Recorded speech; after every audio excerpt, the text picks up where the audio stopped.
Hey everyone, it's Matt, along with Goose, and today I'm going to talk about Psaro the Manslayer.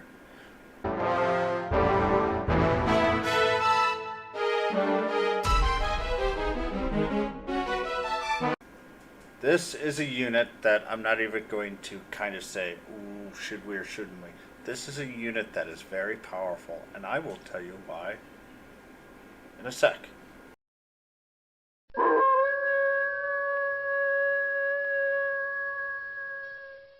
Alright, Psaro.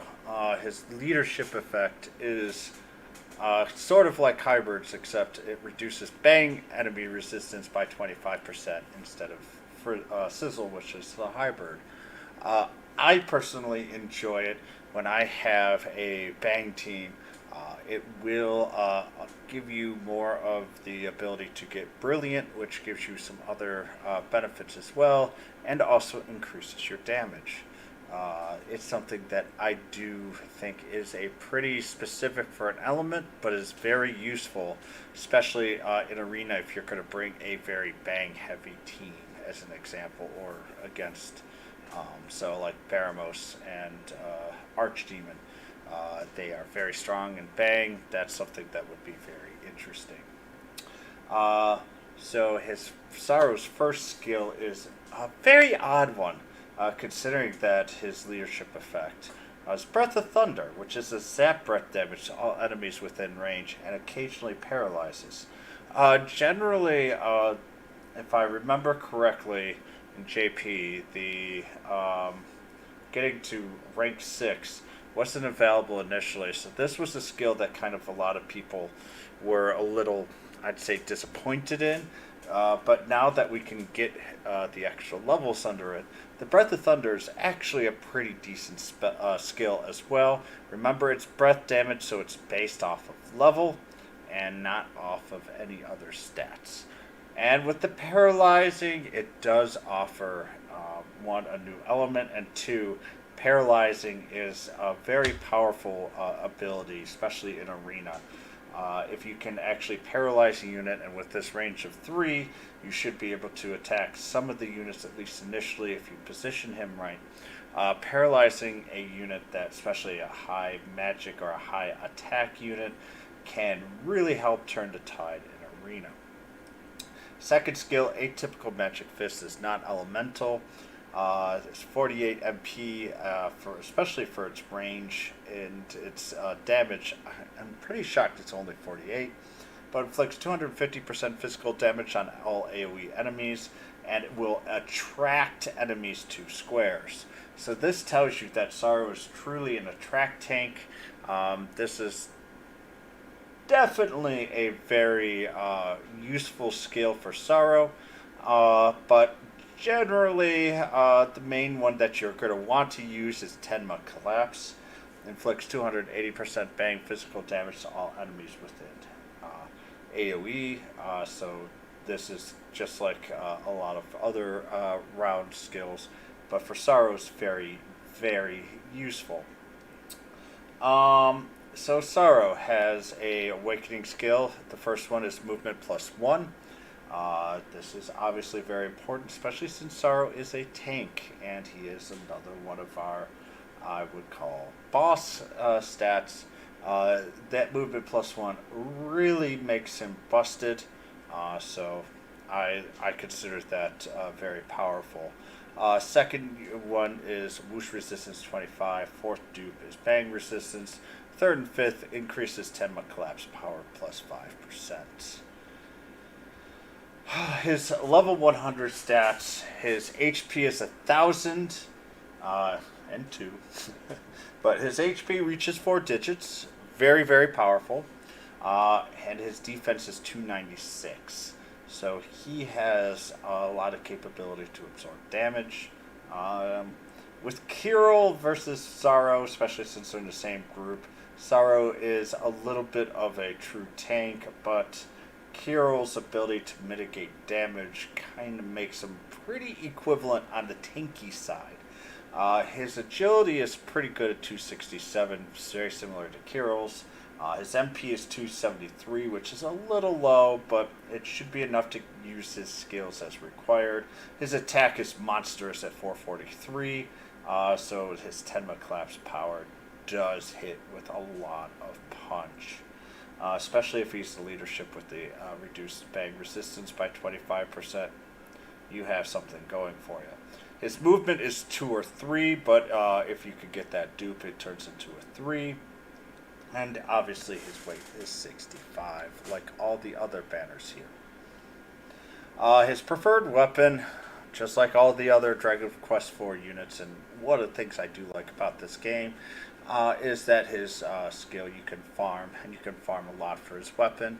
It's quickness plus 20 and attack plus 14. So right there, you're already talking about him getting into almost 460 and 287 for quickness. Increases his bang attribute physical by 5%. Once again, this just piles on his ability to use his Tenma Collapse. This is from the Dragon Quest IV Chapter 5-4, which you can farm at infinitum if you want to. And skills to look for is Bang Physical Potency, also has Tenma Power Collapse, and Attack. So this is something that you can potentially get the Tenma Collapse up by 20%. And it depending also if you do Bang Physical Potency, which is going to be interesting because I'm going to suggest a skill that's Bang. Let's go there, or actually Zap here for the Tempest Slash. But if you want to go with Bang as well instead of Tempest, I also agree with that choice to give him a little bit of AoE. It's not very strong, but depending on how the weapon rolls, depends on which one up there. And others are Frizzle and Crackle if you want to give them 3 elementals. Those are the top 2. But that Zap type physical damage, you really want a physical power to him. This is why, even though he has a technically range with Zap already, Tempest Slash is very powerful, but Bang would also work here too.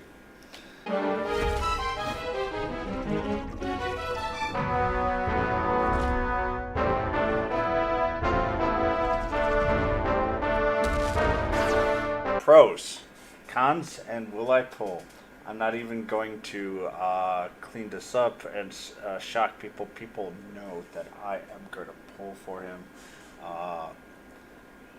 This is a unit that actually fits my team really well now too, as I have a pretty powerful Bang team. I got Baramos with my tickets. Like the one unit, I'm like, I really don't care if I do get him. I get him with tickets. I have an Archdemon that is 5 hearts. So along with Psaro, this is going to become a very powerful Bang team. For Arena, and even for a good portion of story, he is incredibly nasty. The reason is he has the ability to reflect. I haven't told you about his most powerful ability. So for magic, he can reflect magic. So he has incredibly powerful, his what I call secondary special skill for being the boss. It's not quite, it's incredibly OP in Arena when you can choose the units that you go. So that's why I say Psaro and Kirill are very similar in tank abilities. Psaro really destroys magic teams. Kirill is pretty powerful against physical teams.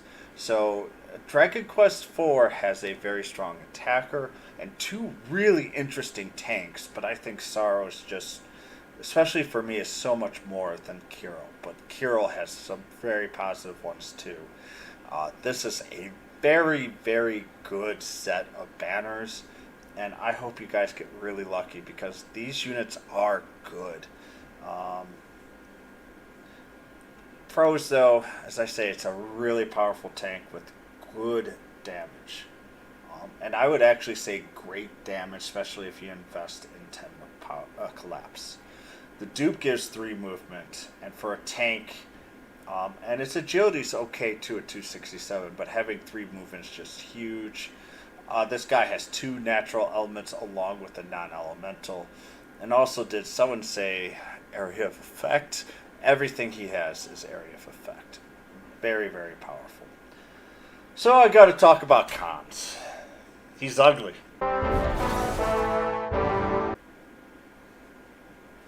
And really, to unlock his true power, you need a dupe. But even so, he's still very powerful without.